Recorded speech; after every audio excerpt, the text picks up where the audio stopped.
Bonjour, cette petite vidéo vous expliquera le fonctionnement du module de prévention de MediSpring qui est très simple et intuitif. En ouvrant le dossier d'un patient, en fonction de l'âge ou du sexe, nous créons automatiquement les préventions. Par exemple, s'il s'agit d'un homme ou d'une femme au-delà de 50 ans, la prévention du cancer colorectal est créée. Idem, s'il s'agit d'une femme de plus de 25 ans, la prévention du cancer du col de l'utérus est créée, et si la femme a plus de 50 ans, la mammographie de dépistage est créée comme prévention. Chaque fois, ces préventions sont créées avec une petite cloche rouge pour montrer que rien n'a encore été fait et que le patient n'est pas en ordre de prévention. Voici maintenant les diverses façons dont vous pourrez mettre ces préventions en ordre. Chez cette patiente, vous venez de recevoir un résultat d'un hémoculte qui est négatif. Nous allons alors simplement lier ces résultats d'hémoculte via le petit signet en haut à droite à la prévention du cancer colorectal. Immédiatement, vous voyez que la prévention devient verte et ceci pour une durée de 2 ans. Une autre façon d'activer la prévention est dans le protocole reçu par la Healthbox d'encoder une procédure. Je vais taper hémoculte et je vais retrouver la procédure de recherche de sang occulte dans les selles. Dès que je valide cet enregistrement, la prévention devient également activée pour une période de 2 ans. Si maintenant, au contraire, j'avais reçu le résultat d'une colonoscopie, je peux mettre la procédure de colonoscopie dans le protocole reçu par la Healthbox, j'enregistre. Également, la prévention devient activée, verte, mais cette fois-ci pendant une durée de 5 ans. Prenons l'exemple maintenant de la prévention du cancer du col de l'utérus. Vous pouvez également retrouver un frottis que vous avez reçu et faire le lien de ce frottis avec la prévention du cancer du col de l'utérus. Immédiatement, la prévention est activée en vert. Une autre façon de le faire, dans une consultation, si vous effectuez vous-même des frottis, c'est dans le plus du plan d'action, retrouver une procédure. Choisissez la procédure de frottis et là, choisissez le frottis de col pour dépistage de cellules néoplasiques. Vous l'enregistrez et immédiatement, la prévention devient activée et ceci pour une période de 3 ans. Prenons maintenant l'exemple de la mammographie de dépistage. Vous savez que la patiente a fait une mammographie de dépistage il y a quelque temps. Vous allez taper par exemple dans le champ de recherche mammo et vous allez retrouver un mammotest qui a été fait en 2018. Vous décidez de le lier à la prévention de la mammographie.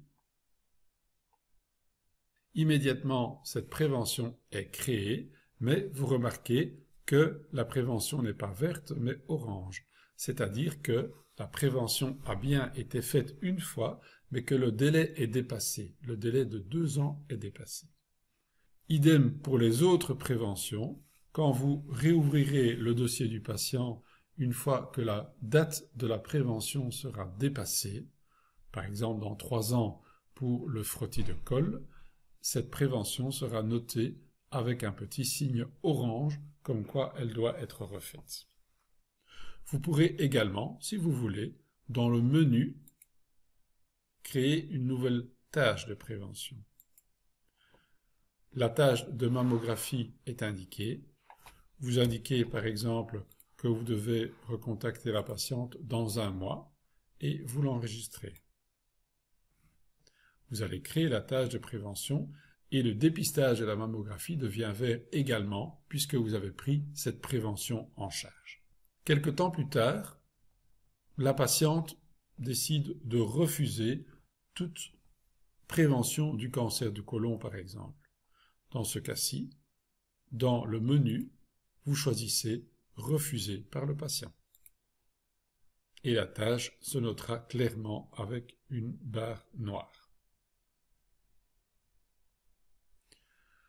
Quelques années plus tard, supposons que cette patiente malheureusement développe un carcinome du côlon.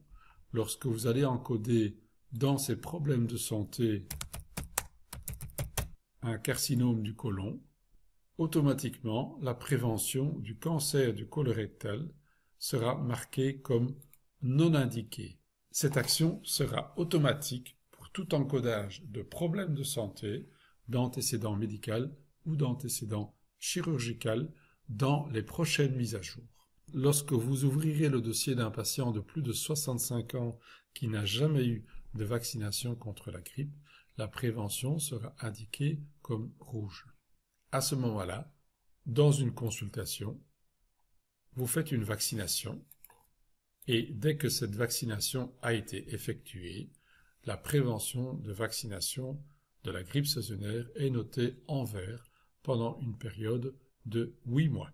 Également, lorsque vous avez un patient qui a l'habitude de faire le vaccin contre la grippe mais qui ne l'a pas encore fait à cette saison-ci, la prévention sera marquée par un sigle orange.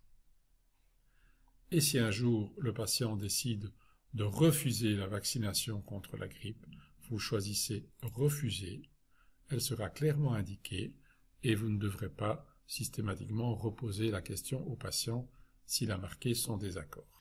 Nous avons également un outil qui vous permet de rechercher tous les patients qui devraient bénéficier d'une prévention. Allez dans la liste des patients, choisissez le mode, par exemple, prévention du cancer du côlon. Nous retrouvons tous les patients susceptibles d'avoir une prévention du cancer du côlon en fonction du sexe et de l'âge. Vous pouvez sélectionner tous les patients ou au contraire sélectionner seulement certains patients. Pour les patients sélectionnés, vous pouvez leur planifier une tâche de prévention afin d'avoir un rappel. Par exemple, ici, puisqu'on est dans le cadre du cancer du côlon, je vais prévoir un hémoculte et je vais prévoir une tâche à faire dans un mois pour tous ces patients. Vous pouvez également décider d'activer cette tâche pour tous ces patients en disant « oui, ça a déjà été effectué ». Vous pouvez également décider de refuser cette tâche pour tous ces patients en disant que les patients ont marqué leur désaccord et également marqué comme non indiqué. Non indiqué parce que ces patients ont une pathologie qui ne nécessite plus de prévention primaire. À tous ces patients, vous pouvez également envoyer un courrier. Le courrier peut s'envoyer par mode papier, vous pouvez déterminer l'imprimante à ce moment-là, ou par email. Vous pouvez choisir un document type que vous aurez créé au préalable, un mailing de prévention du cancer du côlon.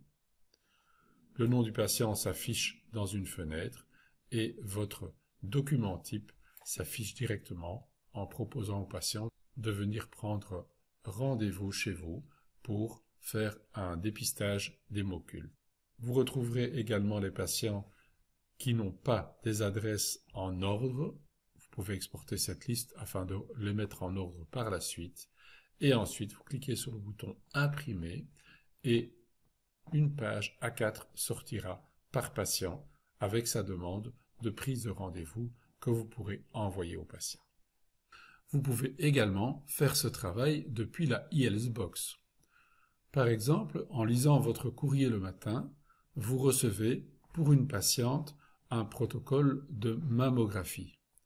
À cet endroit-là, vous ne pouvez pas le lier à un élément de soin car le dossier du patient n'est pas ouvert, mais directement à la lecture du courrier dans la eHealthBox, vous pouvez rajouter une procédure, par exemple de mammotest, et vous l'enregistrez. Vous ne devez donc pas ouvrir systématiquement les dossiers des patients pour encoder ces procédures ou pour lier un document à un élément de soin à prévention, mais comme tous les courriers arrivent dans votre eHealthBox, directement, dès que vous voyez un protocole de coloscopie, d'hémoculte, de mammographie ou de frottis, prenez l'habitude d'encoder une petite procédure toute simple et automatiquement la prévention sera adaptée pendant 2 ans, 3 ans, 5 ans en fonction de cette procédure. Vous remarquez donc que la gestion de la prévention dans MediSpring est très simple et en ouvrant le dossier des patients, pour vous rappeler ces préventions, les préventions se dérouleront automatiquement lorsqu'une personne n'est pas en ordre de prévention, lorsqu'une prévention est dépassée ou lorsqu'une prévention a été refusée par le patient afin de le marquer clairement. Si vous désirez créer ces canevas de mailing, dans les outils, document type, cliquez sur le bouton Ajouter un document type. Notez le nom de votre document type. Choisissez le type modèle de courrier du patient. Vous allez avoir l'entête du patient qui est fixe et non modifiable. Et là, tapez directement votre texte et vous l'enregistrez. Il sera dès lors accessible lorsque vous ferez un mailing au patient.